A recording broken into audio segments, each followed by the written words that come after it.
Muy bien, bueno, vamos a iniciar nuestra primera sesión de este curso, desde el cual estamos muy contentos por arrancar en este día. Y bueno, primero que nada, quisiera aprovechar para saludarles desde la Facultad de Filosofía de la Universidad Autónoma de Querétaro, que es de donde justo lanzamos esta iniciativa, especialmente del Centro de Investigaciones Interdisciplinarias que tenemos en nuestra facultad y el área de educación continua que dirige muy brillantemente la maestra Frida Orozco, quienes nos ha ayudado en justo la generación de los enlaces, de darle seguimiento a todos ustedes para su proceso de inscripción, de articulación. Muchas gracias, Frida, y va a estar colaborando con nosotros en todos los asuntos técnicos, administrativos, que siempre devienen de cualquier tipo de ejercicio vinculado con la academia y la formación. En ese sentido, también aprovecho para mandarles un saludo de parte del doctor Salvador Arellano, quien es el director de la Facultad de Filosofía, el cual está muy contento con el resultado que vamos teniendo en esta convocatoria. Mi nombre es Alejandro Vázquez Estrada y estoy justo también encargado de la jefatura de investigación y posgrado de nuestra querida Facultad de Filosofía en la Universidad Autónoma de Querétaro, México. Y desde ahí pues estamos muy contentos de iniciar este curso que estamos compartiendo con ustedes. Un poco el antecedente que ha tenido este curso tiene que ver con esta conformación de un laboratorio de estudios multidisciplinarios de lo urbano. Como todos ustedes sabrán, la ciudad y lo urbano siempre desbocará cualquier tipo de enfoque en términos teóricos, en términos disciplinares, en términos metodológicos. Y desde ahí hemos visto la necesidad de sumar desde un diálogo fronterizo de conocimientos, distintas aportaciones desde distintas disciplinas, donde no solamente podamos convivir con la ciudad y lo urbano desde el presente o desde la cultura, sino también que podamos ir visualizando sus múltiples escalas y sus múltiples dimensiones. De tal manera que a partir de estos procesos de construcción de esto que le llamamos el LEMUR, que es el Laboratorio de Estudios Multidisciplinarios de lo Urbano, fuimos generando distintos espacios de formación a estudiantes y distintos espacios de procesos investigativos, en los cuales pues hemos tendido distintas articulaciones, convenios, sinergias con colaboradores y con profesores y con interesados en el mundo de la investigación, pero también de la intervención en términos del espacio y especialmente del espacio urbano. De tal manera que quisiera cederle la palabra a mi querido amigo y colega y acompañante de estos itinerarios, el maestro Omar Toscano. Muchas gracias, Alex. ¿Sí se escucha? Va. Bueno, pues me da mucha alegría iniciar este curso por tres razones, ¿no? La primera, pues es que estos temas, tanto a Alejandro como a mí, pues nos encantan. Nos encanta hablar de la ciudad, del urbano, ¿no? de muchos aspectos que ya trataremos de ir desentrañando en las sesiones que vienen. Segundo, porque es un diálogo que hemos iniciado desde hace mucho tiempo y también disciplinarmente tiene una valía, ¿no? El antropólogo Alejandro, que bueno, ha ido enfocándose, ¿no? Y al mismo tiempo ampliando, ¿no? su formación como antropólogo, lo mismo que en mi caso, que soy arquitecto, y creo que a través de ese diálogo, que como menciona Alex, pues hace 4 años lo empezamos fundando Lemur, se ha ido enriqueciendo, ha cobrado cada vez más fuerza al punto de, en este momento, pues ampliarlo hacia muchas más personas de las que directamente tomarían clases con nosotros en la Facultad de Filosofía. Y la tercera alegría, pues es con la expectativa que puede resultar de este encuentro, ¿no? En el cual estamos todos con diferentes formaciones, con diferentes experiencias, con diferentes inquietudes. Y creo que si ya era muy interesante este diálogo, pues ahora va a ser un diálogo polifónico, ¿no? Para que todos podamos hablar de la ciudad y de lo urbano, así como compartir pues teorías y metodologías. Entonces, bueno, por ese aspecto muy, muy contento por este inicio, ¿no? Hay un texto del arquitecto Louis Kahn que dice: me encantan los inicios, me encantan los inicios, y este es un momento, ¿no? De un inicio, de un proceso que vamos a compartir todos. Y solamente agregar que en el proyecto LEMUR, el Laboratorio de Estudios Multidisciplinarios de lo Urbano, que iniciamos hace 4 años, hemos ido tocando en cada semestre temas pues desde lo conceptual hasta lo instrumental, hasta lo práctico, hasta lo político, respecto a la ciudad y lo urbano. Entonces, de alguna manera, en este momento en este curso, quiero decir, pues vamos a hacer pues un acopio de esos recopilados, de esos reflexionados, sobre todo, para compartirles. Ahora, pues le cedo la palabra a nuestro querido amigo Alex. Muy bien, y ya que Omar nos está dando estos prolegómenos, ¿no? Para iniciar este viaje, este camino, este itinerario, creo que lo primero que todos y todas somos conscientes es que estamos justo montados desde una ciudad atravesada por relaciones urbanas.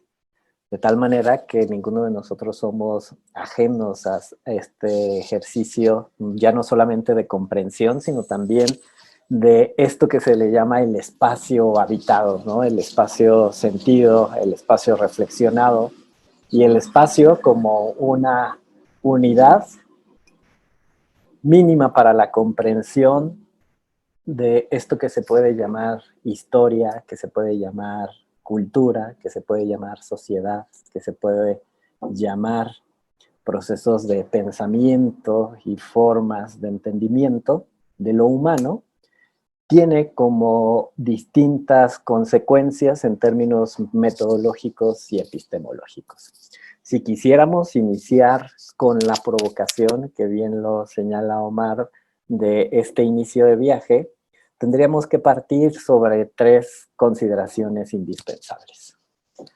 La primera, la ciudad y lo urbano desbocan cualquier tipo de disciplina, ¿no?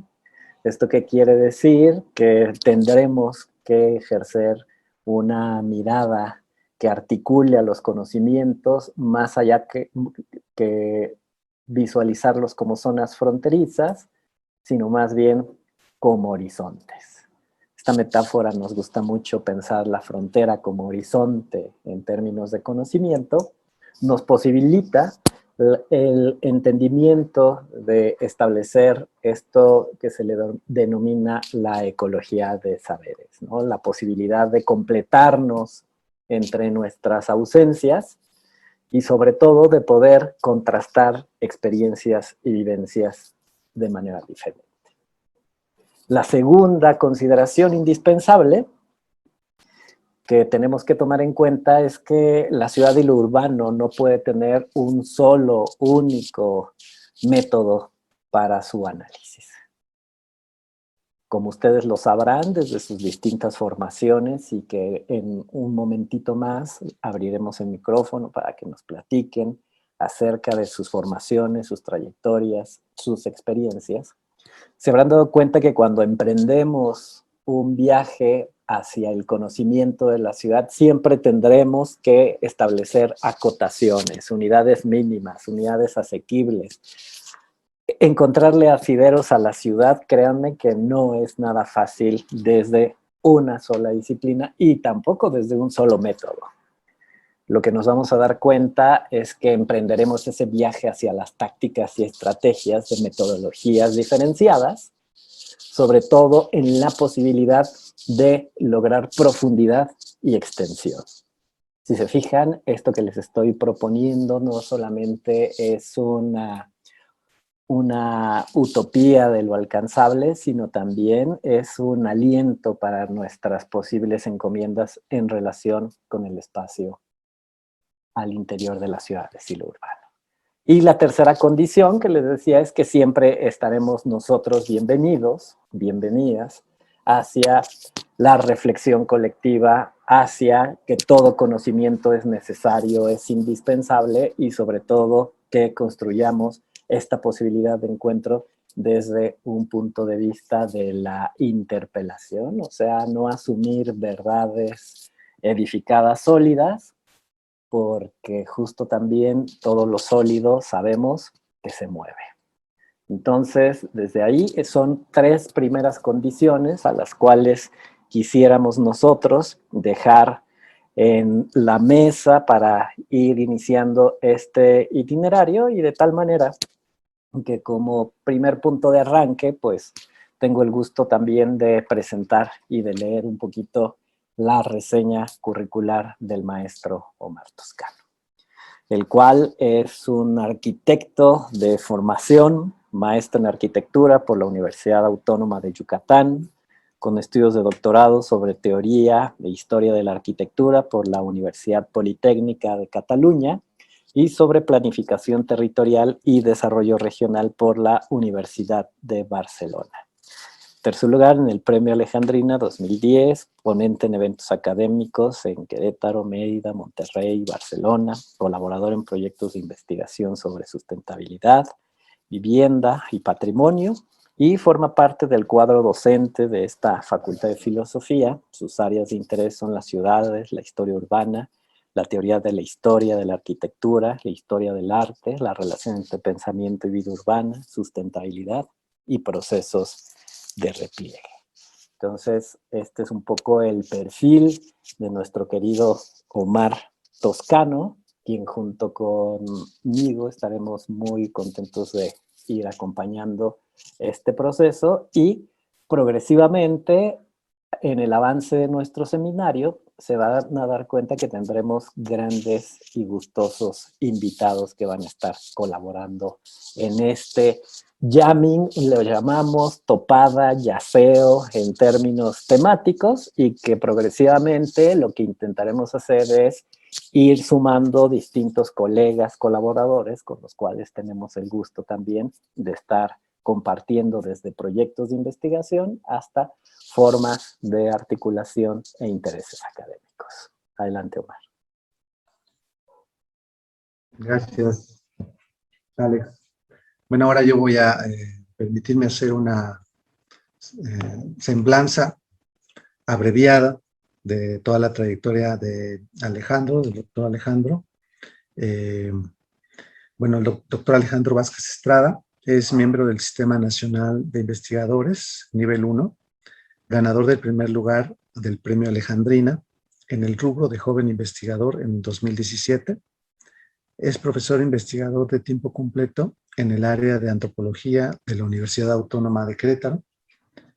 Cuenta con diversas publicaciones en revistas, libros y otros medios electrónicos, coordinados por diferentes instancias nacionales e internacionales sobre las temáticas vinculadas con poblaciones indígenas, cultura, naturaleza, conflictos del patrimonio, antropología urbana, agua y poder. En años recientes ha explorado las temáticas de la metodología y ética de la investigación antropológica y conocimiento interdisciplinario. En 2018 coordinó el libro Etnografías, Tácticas y Estrategias para el Registro y Análisis Cultural, editado por nuestra casa de estudios. Y en 2019, junto con el Colegio de San Luis, participó en la coordinación de la obra colectiva Experiencias de Exploración y Práctica Antropológica, Querétaro, San Luis Potosí y otras latitudes. En 2020 fue coordinador académico del proyecto interinstitucional e intermunicipal para la elaboración del Plan de Salvaguardia de la Expresión, declarada por la UNESCO, Lugares de Memoria y Tradiciones Vivas de los Pueblos Otomí Chichimecas de Tolimán, la Peña de Bernal, guardiana de un territorio sagrado. Su último libro, 2021, se titula Mirar hacia adentro, reflexiones y relatos sobre el trabajo de campo en la antropología, en el cual se exploran los dilemas éticos y metodológicos de la ciencia de la cultura. Y bueno, este es, les repito, un resumen, pero en realidad la trayectoria de Alejandro es muy dilatada. Aquí, por ejemplo, no hago mención a toda su gusto y experiencia en la docencia, en el acompañamiento de estudiantes y últimamente esta pasión, ¿no?, que tiene sobre lo urbano y los estudios, la observación que lo ha distinguido en su última época. Gracias. Muy bien, pues ahora pasaremos a presentarles, ¿no?, una introducción a al curso, a nuestra temática que vamos a estar rondando, y para ello tenemos preparada una presentación. ¿No es así, Alex? Sí, es correcto.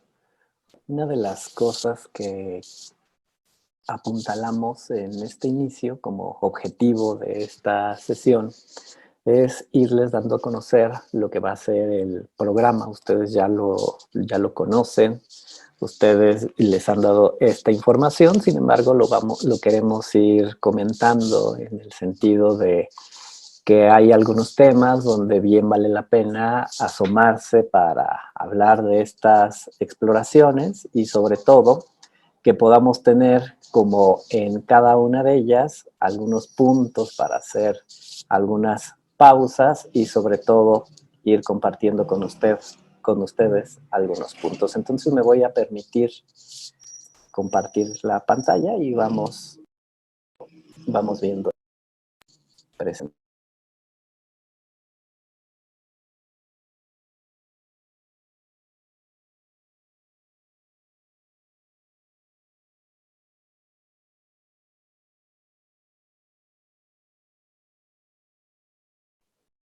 ¿Y pueden ver la pantalla?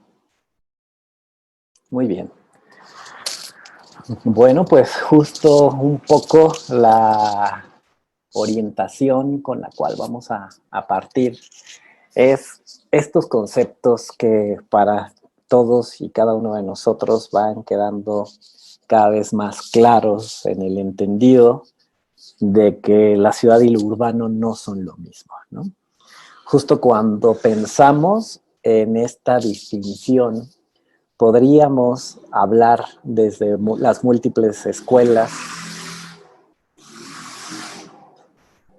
y corrientes del pensamiento, especialmente desde aquellas que han visto a la ciudad y lo urbano desde su componente básico, que es el espacio. En ese sentido, el maestro Manuel Delgado, en esta maravillosa obra que quizá ya todos y todas conocemos, del animal público, habla de esta distinción y justo nos ofrece como un espíritu, como un estado de la cuestión y que desde ahí nosotros vamos a comenzar a presentar nuestro programa. Desde ahí el maestro Manuel Delgado considera estas dos formas de aproximación hacia este mundo de lo citadino y del urbano desde sus posibles anclajes. Podríamos pensar, por ejemplo, desde una distancia mucho más clásica, si se acuerdan de Fernando Chueca-Goitia, algunos de ustedes si tienen formación de urbanistas, saben que es uno de los urbanistas clásicos, ¿no? Y Fernando Chueca-Goitia, en este librito relacionado con la breve historia del urbanismo, genera un establecimiento en términos lingüísticos de las etimologías, de las cívitas y del orf. De las cívitas como ese espíritu que conecta no solamente el espacio edificado, sino la voluntad, la vocación, el esfuerzo, el empeño que tienen los habitantes para construir esta alma que se llama ciudad, ¿no? Y por otro lado, la URF en un sentido más latinizado en cuanto a esta articulación, esta fluidez, este dinamismo y sobre todo estos puntos de conexión y sobre todo de vinculación entre lo uno y lo otro.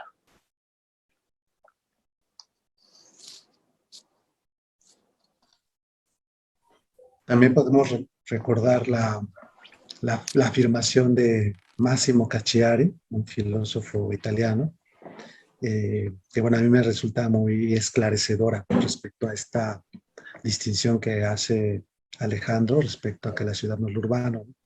La afirmación de Cacciari dice, y cito, no existe la ciudad, sino que existen diversas y diferenciadas formas de vida urbana.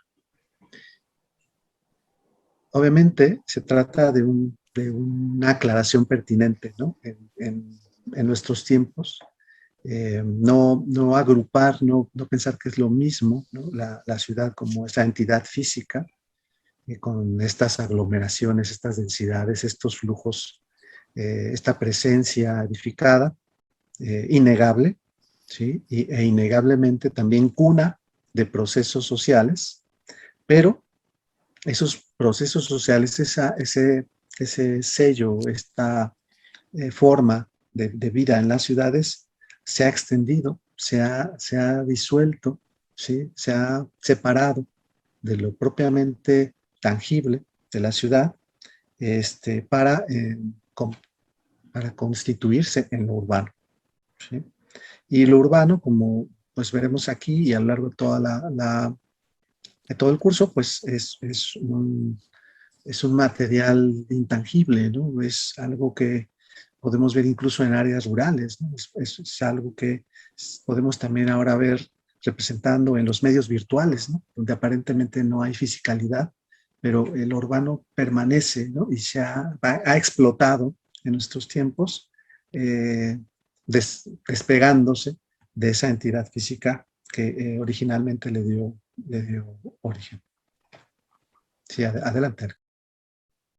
Sí, justo como lo que señala Omar, durante mucho tiempo fuimos admiradores, interventores, constructores, destructores de este espíritu que le llama George Simmel, ¿no? El espíritu de la ciudad, el espíritu citadino como una forma de interconexión en términos de los individuos. Cuando Simmel establece en estas reflexiones sobre el espíritu de la ciudad, dejen claro que la ciudad se va construyendo a partir no solamente de la aglomeración, ¿no? Usualmente tenemos este criterio de la aglomeración. En México durante mucho tiempo, bueno, y sigue siendo parte de los indicadores de que una población se transforma de un sector rural a un sector urbano por el número de habitantes.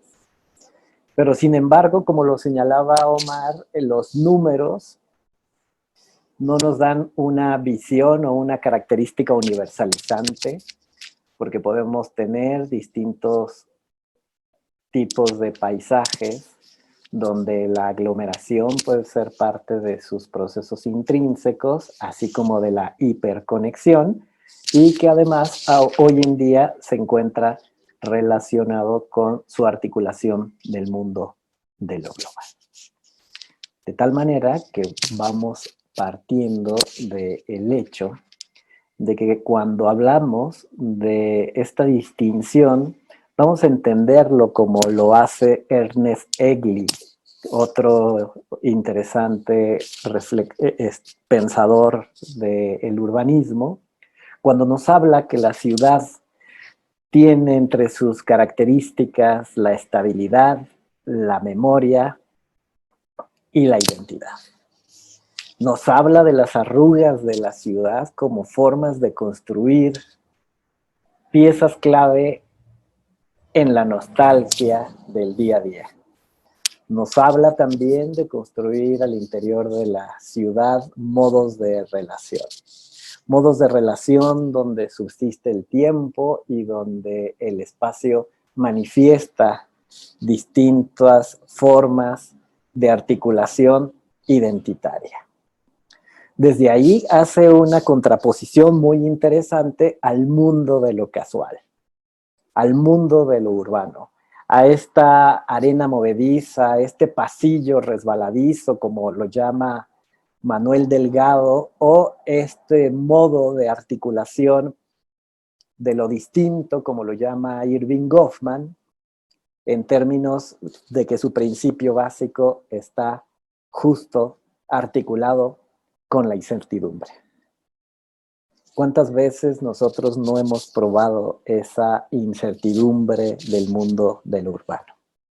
Encontrando nuestros amores y desamores a la vuelta de la esquina, sobre el metro, sobre la carretera, al lado de el coche que está tomando gasolina en la gasolinera más cercana, justo en el traslado, en el trayecto, justo donde se ubica esta conformación del mundo de incertidumbre, por medio de esto que Manuel Delgado le llama las interacciones inminentes y al mismo tiempo intermitentes. No dejemos de ver, no debemos de perder de vista que en esta incertidumbre, diría el mismo autor Manuel Delgado, siempre habrá posibilidad de la provocación y sobre todo de la perenidad y de la estructura.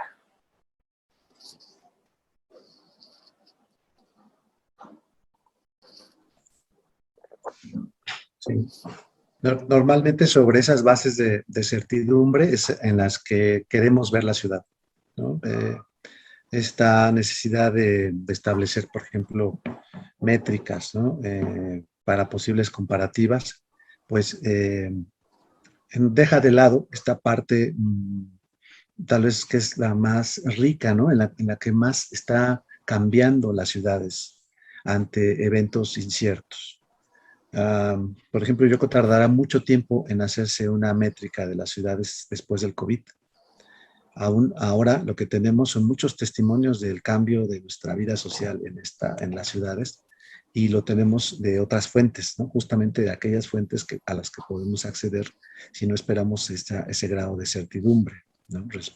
Con respecto a otros métodos, a otras visiones.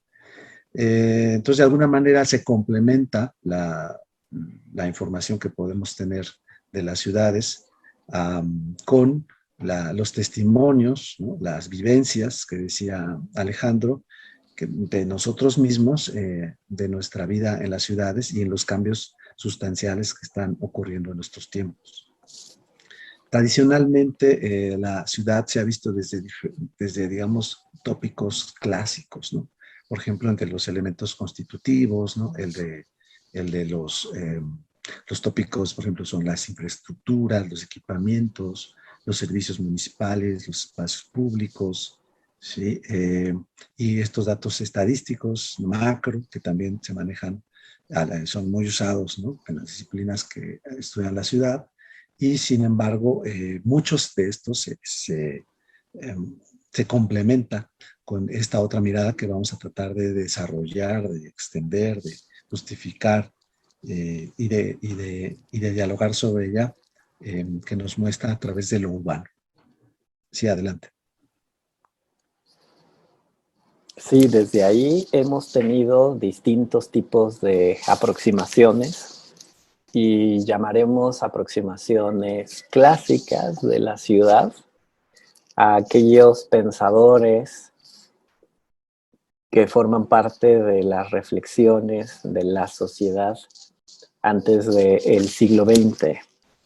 Ahí podríamos encontrar desde los pensadores, desde los filósofos utopistas, desde aquellos pensadores articulados hacia escuelas profundas y originarias de corrientes filosóficas, hasta esto que nos vamos a centrar un poco más en este curso, de pensadores relacionados con este siglo XX. Y también iremos articulando a estos que estuvieron en la frontera del pensamiento decimonónico del siglo XIX con el siglo XX, como puede ser George Simmel, ¿no?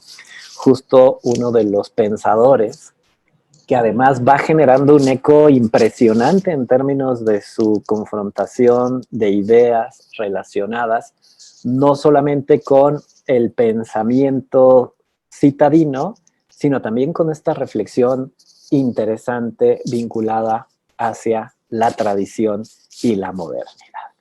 Si se fijan, uno de los bastiones relevantes para distintas corrientes de pensamiento fue que justo asumíamos a la ciudad como aquel espacio en el cual se generaba un proceso de discursos, de relaciones articulados con la modernidad.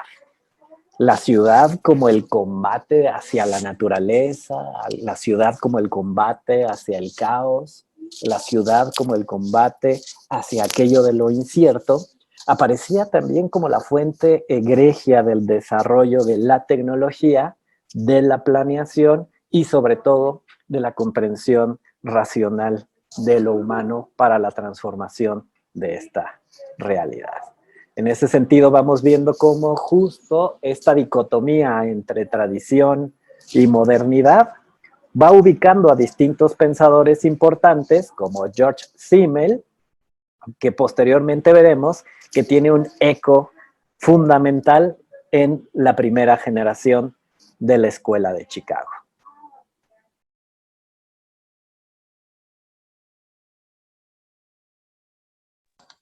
Desde, a mí me gusta mucho pensar que desde la primera epopeya escrita de la humanidad, que fue el mito de Gilgamesh, aparece una distinción, un juicio de valor respecto a la ciudad.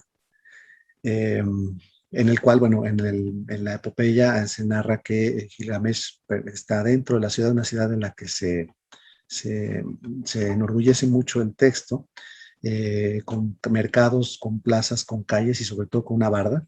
Y por el otro lado, lo que discurre fuera de esas bardas es lo bárbaro, ¿no? Lo incivilizado. Y aparece ahí un antagonista de Gilgamesh, que es Enkidu, que justamente tiene esas cualidades, digamos, de lo no civilizado, ¿no? Esto que dice Alejandro respecto a los valores implícitos que ya le damos a la ciudad, ¿no? Como algo que ordena, que controla, que acelera, que evoluciona o que hace evolucionar de la humanidad.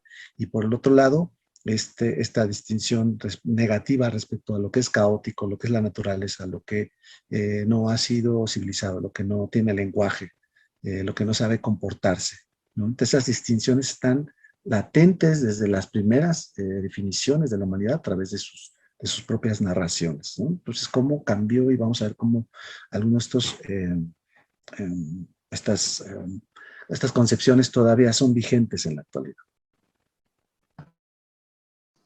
Sí, en ese sentido también regresó a mí esta idea de Ibn Khaldun, ¿no? En la explicación de lo que es una ciudad.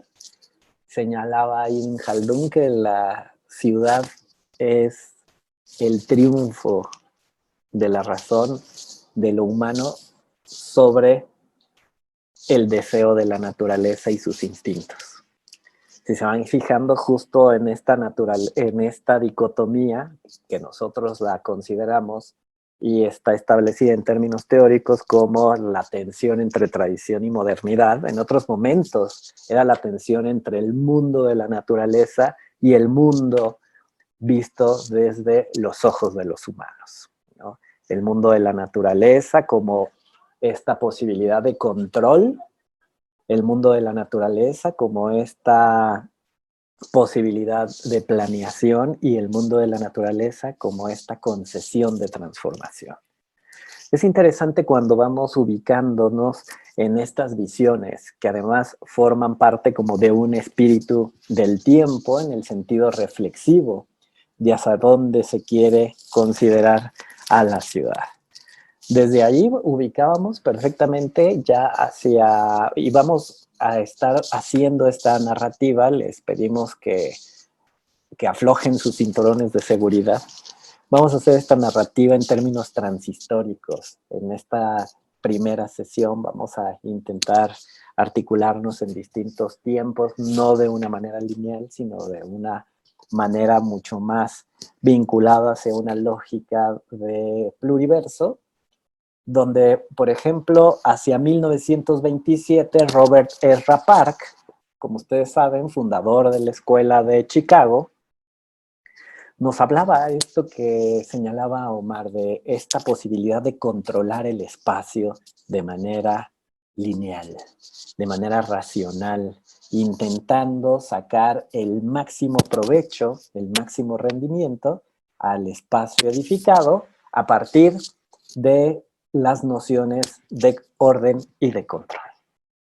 Es interesante cómo para Robert Ezra Park esta idea de un punto de vista de lo urbano implicaría una noción normativa de orden, ¿no? Una noción de regulación, una noción de el poder hacer las conexiones, ordenarlas y organizarlas, sobre todo para tener un máximo rendimiento, una máxima productividad en términos de aminorar los conflictos. De tal manera que esta idea de cohesión, de aglomeración, de saturación, que se va yuxtaponiendo en la idea de la ciudad como la memoria, la historia, la identidad, pues justo nos va hablando de esta tensión constante entre esto que se le denomina la ciudad heterogenética con esta visión articulada hacia lo ortogenético.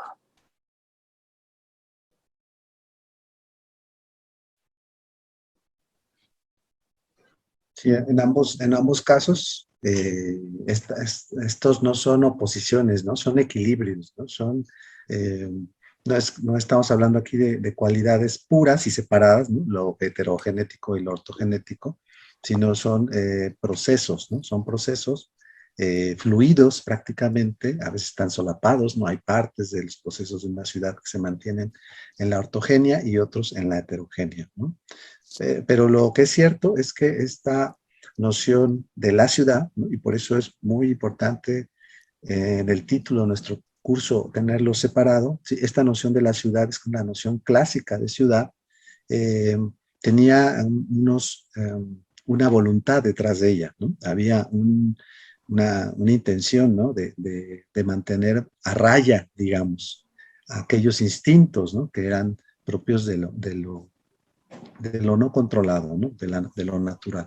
Y en esta ciudad clásica, como el ejemplo que ponía, que aparece aquí en la imagen, ¿no? Que es la ciudad antigua, oriental, centralizada, ¿no?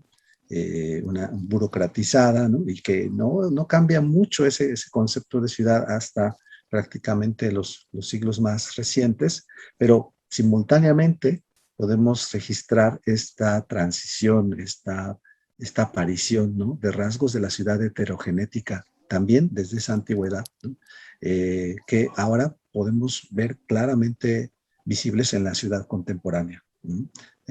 Una especie de interpenetración de lo heterogenético y lo ortogenético que nos da muchas luces respecto a cuándo fijarnos pues en esta ciudad racionalizada, moderna, y cuándo ver en estos procesos que nosotros que estamos construidos en esa visión moderna solamente podemos ver como procesos de disolución, ¿no? Pero que en realidad es la aparición de otra lógica a la que llama Alejandro heterogenética. Sí, y desde ahí, justo para muestra, un botón que es nuestra vida cotidiana, ¿no? Lo interesante de esto es que podemos obtener, como lo señala, y lo vamos a ir profundizando posteriormente con el pensamiento de Michel de Certeau, ¿no? En su obra de La invención de lo cotidiano, como en nuestro día a día y en nuestras tácticas y estrategias del arte del hacer, tenemos esa posibilidad de ir mirando cómo se van yuxtaponiendo las capas en términos de las distintas ciudades. Si se van dando cuenta, hasta ahorita vamos hablando de la ciudad en particular, pero nos estamos enfrentando poco a poco y hacia allá queremos llegar, hacia comprender a las ciudades desde su espíritu plural. Desde esta forma diversa, que no hay una sola manera de hacer ni de ser ciudad, sino que vamos observando desde esto que señalaba Omar de la ciudad antigua, esta ceremonial organizada desde sus centros sagrados, desde sus mitos de origen, desde sus configuraciones en términos económicos. No podíamos olvidar estas ciudades puerto que comienzan a generar procesos muy interesantes de conexión con un mundo global desde procesos históricos de larga duración, y que como frente a ellos se fueron yuxtaponiendo distintas capas de modos de intervención de lo citadino. Y eso me parece que es interesante, recuperar esta noción de las ciudades como testigos de proyectos de intervención, de formas de ubicación del espíritu del tiempo de lo humano. Hemos visualizado cómo desde estas ciudades ceremoniales antiguas, muchas de ellas basadas en los mitos de origen, se fueron yuxtaponiendo hacia fenómenos de articulación económica, de configuración de los estados-nación, de procesos vinculados con una identidad como países, y luego en esta última etapa frente a una articulación de las ciudades en el espíritu de la globalidad.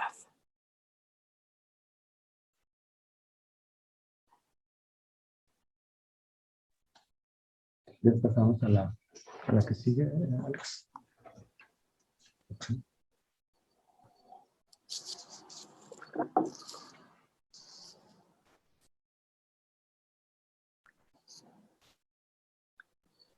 De ahí que vamos dándonos cuenta que podríamos entender las múltiples dimensiones y las múltiples escalas del ser citadino y lo urbano, desde procesos muy sociológicos, vinculados con las estructuras, con los procesos políticos, con los movimientos sociales, hasta procesos más íntimos, donde la dimensión del pensamiento y la rutina del día a día nos encuentra con estos elementos indispensables para la configuración de la ciudad y lo urbano, que son los seres humanos.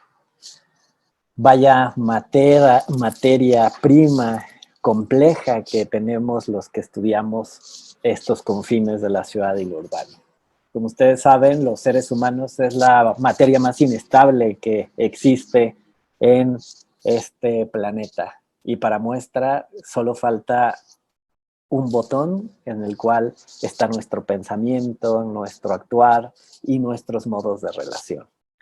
Para múltiples pensadores, desde Aristóteles, desde Robert de Raparc, Goffman, Walter Benjamin, el mundo de lo humano es un punto importante para ir desarrollando en sentidos reflexivos, porque es justo como esta noción de humanidad, donde hay un establecimiento de un sujeto que construye, un sujeto que al mismo tiempo que construye también va destruyendo ya no solamente el espacio edificado, sino también destruyendo paradigmas, tradiciones, condiciones, elementos de la memoria y modos de relación.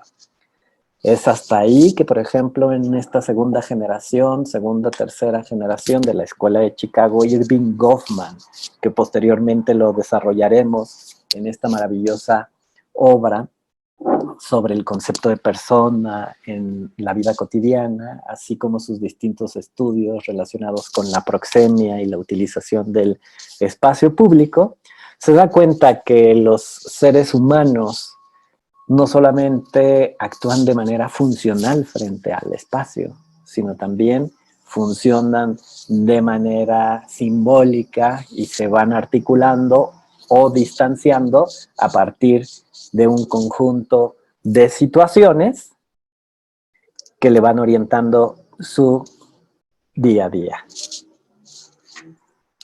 Y en ese sentido se podríamos conceptuar también esta vía día a día, como dice Alejandro, como un performance, ¿no? Y esta suerte pues de actividad artística, ¿no? Del performance, es tal vez una señal de cómo a veces habría que comprender esta vida cotidiana a través de los individuos dentro de ese entorno que llamamos ciudad, eh, desde una perspectiva que tal vez las artes pudieran dar también una cuenta más clara, ¿no? Que a veces las cifras, ¿no?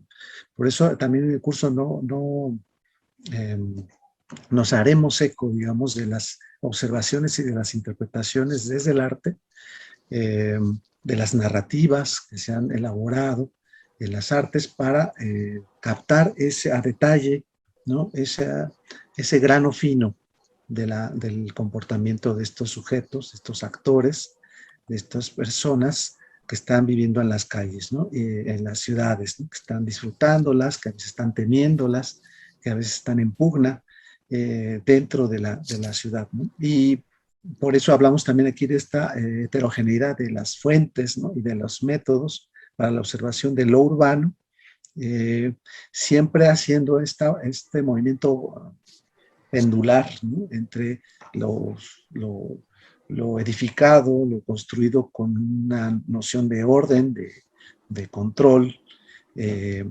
de vigilancia, ¿no? Y por otro lado, las estrategias, ¿no? Para rodear esas reglas, esas normas, esos edificios, esos modelos instituidos por la ciudad, dando pues cuenta de esa complejidad que es lo urbano.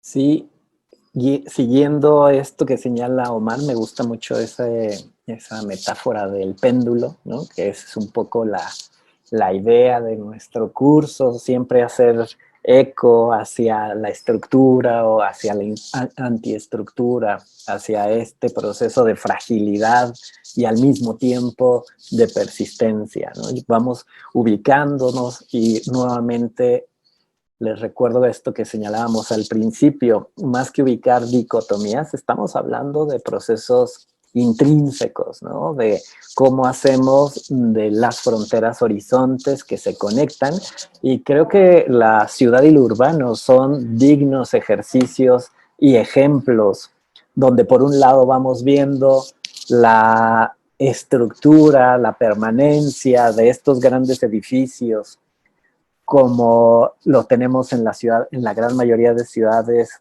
en América Latina, como los fueron estas iglesias o templos, además edificados a partir de las simientes de la memoria de procesos dominicales, ¿no? De civilizaciones prehispánicas, hasta la incorporación de algo tan efímero y al mismo tiempo tan funcional y al mismo tiempo tan socorrido hoy en día como es los materiales prefabricados, la tabla roca, los elementos listos para utilizar, para mover, para edificar, el unicel, que además ahora justo forma parte de estos debates acerca de la sustentabilidad y de las huellas de carbono de la existencia de los seres humanos, y cómo al mismo tiempo existen, se yuxtaponen y se encuentran. Al lado de la piedra, de la cantera, hoy vemos cómo habita sin ningún problema los aglomerados, los artificios y sobre todo todo aquello que está listo para ponerse, para usarse y obviamente para destruirse. Tal vez haya sido Walter Benjamin uno de los primeros en establecer esta relación entre los materiales de la construcción de los objetos de esa modernidad naciente, visible en la cantidad de mercancías y de objetos que estaban surgiendo a finales del siglo XX, y a finales del siglo XIX y a principios del XX, que fue fue un apasionado de ver cuál era la cualidad expresiva de por ejemplo, las tapicerías que representaban al espíritu decimonónico respecto a los nuevos materiales como el hierro, el cristal, el concreto, ¿no? Una de sus notas es muy interesante porque dice que en esta modernidad el hierro se hizo representación de la fortaleza de la voluntad humana. Por eso se habla de una voluntad de hierro, ¿no? Que es inquebrantable, ¿no? Porque hubo una especie de unión, ¿no? Entre ese mundo material, producto de la técnica, producto de una moda también, con las subjetividades que se apropiaron de esos materiales, ¿no? Esto sirve de ejemplo, pues, para algo que haremos también en lo sucesivo, ¿no? Establecer esos puntos de uniones entre lo más concreto y lo que aparentemente es prosaico, anudándolo, ¿sí? O dejándolo que se anude con los aspectos más subjetivos, más intangibles y que forman parte de esa conducta humana cotidiana. Sí, y desde ahí pues llegamos hacia, en este movimiento pendular, ¿no? Desde estas reflexiones que las aterrizaremos desde un punto de vista de origen marxista, ¿no? Como es el de Henri Lefebvre sobre la producción del espacio, hacia estas otras elaboraciones y reflexiones, diría Omar, mucho más prosaicas, mucho más eventuales y contemporáneas, como esta de los no lugares, que durante los años 90 del siglo pasado se convirtió en uno de los conceptos más utilizados, y es bien interesante en términos del análisis del espacio edificado, de la antropología urbana y de la sociología. Es interesante cómo también queremos ponernos en consideración de cómo estos conceptos también son fluctuantes, y además aparecen los conceptos como productos culturales. No hay que dejar de verlos de esa manera. Aparecen como productos culturales porque además son pertinentes hacia reflexiones de paradigmas que van explicando el desenvolvimiento de las ciudades y lo urbano. En ese sentido, creo que no sé si en América Latina no hay estudiantes de antropología urbana, de urbanismo, de arquitectura, que no hayan escuchado este concepto del francés Marc Augé. Es interesante que justo el ámbito de los no lugares, o como lo señala también Marc Augé, estos lugares de encuentro y desencuentro, van formando parte de esta antesala de lo que hoy en día lo vemos totalmente sublimado entre las contracciones del espacio y el tiempo. Creo que la sublimación más perfecta y más precisa es justo una plataforma de Zoom para hablar sobre el espacio. Justo en esta coyuntura donde podemos estar desde distintas trayectorias, desde distintas historias, desde distintas lejanías y cercanías, convergiendo en un espacio que en el momento que le demos finalizar, se disuelve en el mundo de lo virtual.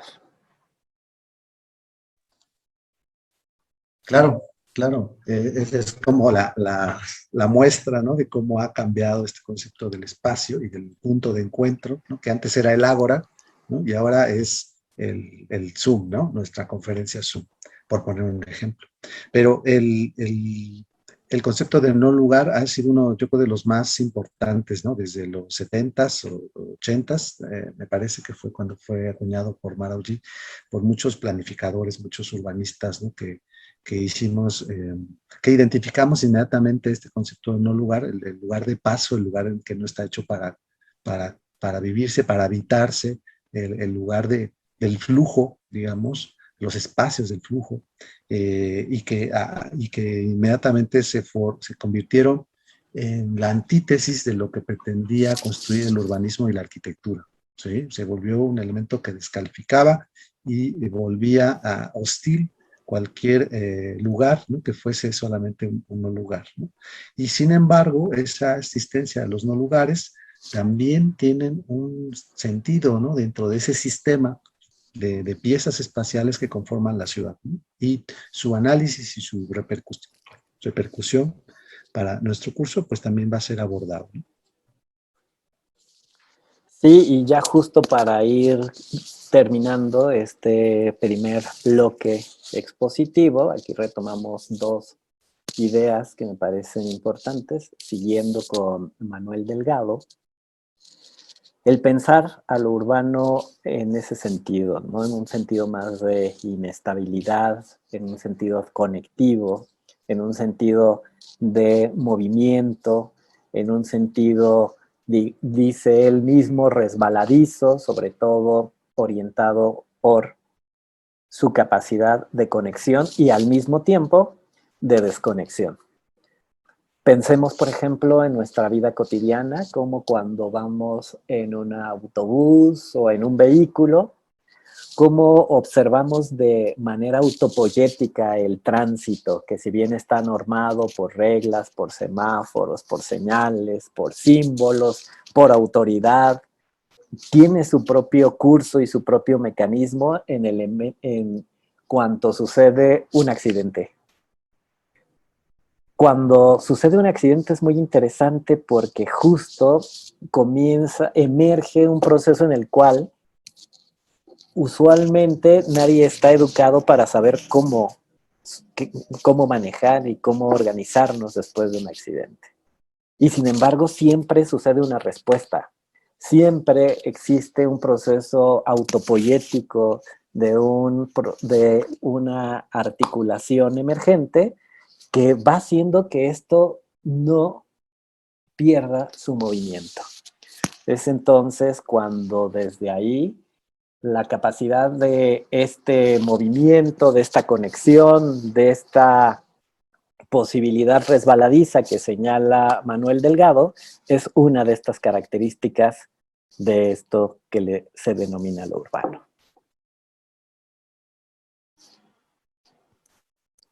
Y el caso, ¿no?, de los accidentes o de las situaciones en las que se rompen todas nuestras expectativas y también la posibilidad de obrar con respecto a experiencias previas, que son muy numerosas en la ciudad, estas circunstancias, ¿sí? Abren un lugar excepcional, ¿no? Una especie de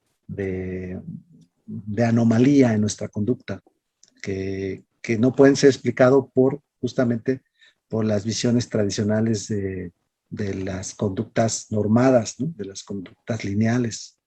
Y justo en ese espacio, digamos, en esa holgura que se abre, no solo con los accidentes, sino en el espacio de la conducta anómala, ¿no?, que bien puede estar referida hacia los accidentes o también a los asesinos seriales, ¿no?, a la manera diferente en la que la ciudad abriga ciertos comportamientos no normados, es que se abre también una posibilidad de observar esa ciudad como propiciadora, ¿no?, de estos eventos, ¿sí?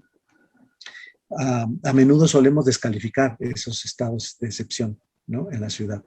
Simplemente los descartamos, ¿no?, o los obviamos. Pero también entenderlos, ¿sí?, tratar de enfocarlos desde una perspectiva del urbano, puede resultar muy enriquecedora de la comprensión de la vida en la ciudad. Hay este fraseo que se hacía en antaño, donde se señalaba que en los aires de la ciudad se respira la libertad. Que ese es justo como el pensamiento que genera una visión del fin de la lógica conservadora, del mundo de la tradición, del mundo de la comunidad. Y la ciudad además aparecía como este invento de la razón, pero de la razón liberada. De esta necesidad de quitar y de poner de lado a la fe y ubicarnos frente a la razón de la planeación, encontrábamos en su defecto y en su virtud máxima hacia el mundo de la libertad. Ya para ir concluyendo, señala Manuel Delgado, entonces, esto que se entiende como urbanidad, y aquí les convidamos esta frase de Manuel Delgado, que es una pluma majestuosa, digna, sobre todo porque le encanta el juego adjetivado de metáforas. Esta reunión de extraños unidos por la evitación, esta es una idea bien interesante que no proviene intrínsecamente de Manuel Delgado, sino del pensamiento de Irving Goffman con el mundo de la proxemia, ¿no? ¿A quién tiene usted al lado cuando camina en la calle? ¿Cuántas veces nos ha llamado la atención que por fin podemos encontrar remanso en una banca en un parque intentando la distancia y que vemos que un extraño se sienta al lado nuestro. Nuestra primera impresión es, ¿y por qué habiendo tantas bancas, usted viene y se sienta a mi lado? Esta necesidad de evitar, dice Irving Goffman, también tiene por principio intrínseco la necesidad de asociar. Entonces, para Manuel Delgado, esta forma de que los extraños se unan por evitarse es una idea muy interesante, en el sentido que muy pocas veces desde el mundo de la vorágine, desde el mundo de la desconexión, no encontramos esta posibilidad de unir mismidades. Sí, claro, también. Simmel me parece que se centraba en esta noción del extraño. Bueno, el ensayo se llama El extranjero, pero hablaba, por ejemplo, de lo que es cercano en la distancia y de aquello que es distante en la cercanía, ¿no? Que son los dos polos, ¿no?, de comportamiento en lo social que tiene el individuo, ¿no? Eh, y justamente esta capa protectora, ¿no?, que era la actitud blasé que también menciona Simmel en las ciudades y el espíritu, pues también nos habla de esta especie de cobertura, ¿no?, que nos permite vivir en lo social manteniendo nuestra propia individualidad, ¿no? Estos conceptos que estamos mencionando van a ser pues de gran utilidad para entender este mundo actual urbano, ¿no?, este mundo citadino, y ahora también esta especie de enclaustramiento en el que nos hemos sometido tras los confinamientos. También nos van a ser solo proyecciones de esto que ya se visualizaba en 1905, 1903 por Simmel, y que van a ser ahora reinterpretados, ¿no?, magnificados, ¿no?, por las circunstancias actuales de, por ejemplo, la vida virtual, ¿no?, la vida en la virtualidad.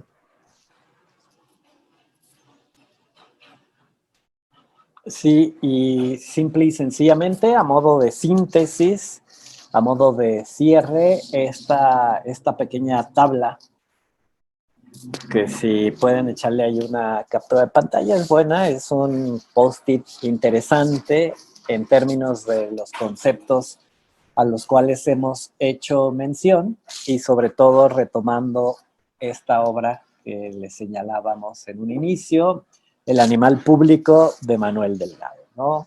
Esta idea de la yuxtaposición, de la articulación del urbano con la ciudad a partir de distintos tránsitos, de distintas formas de conexión y desconexión, al mismo tiempo de sus modelos de habilitación y sobre todo de articulación en términos conceptuales.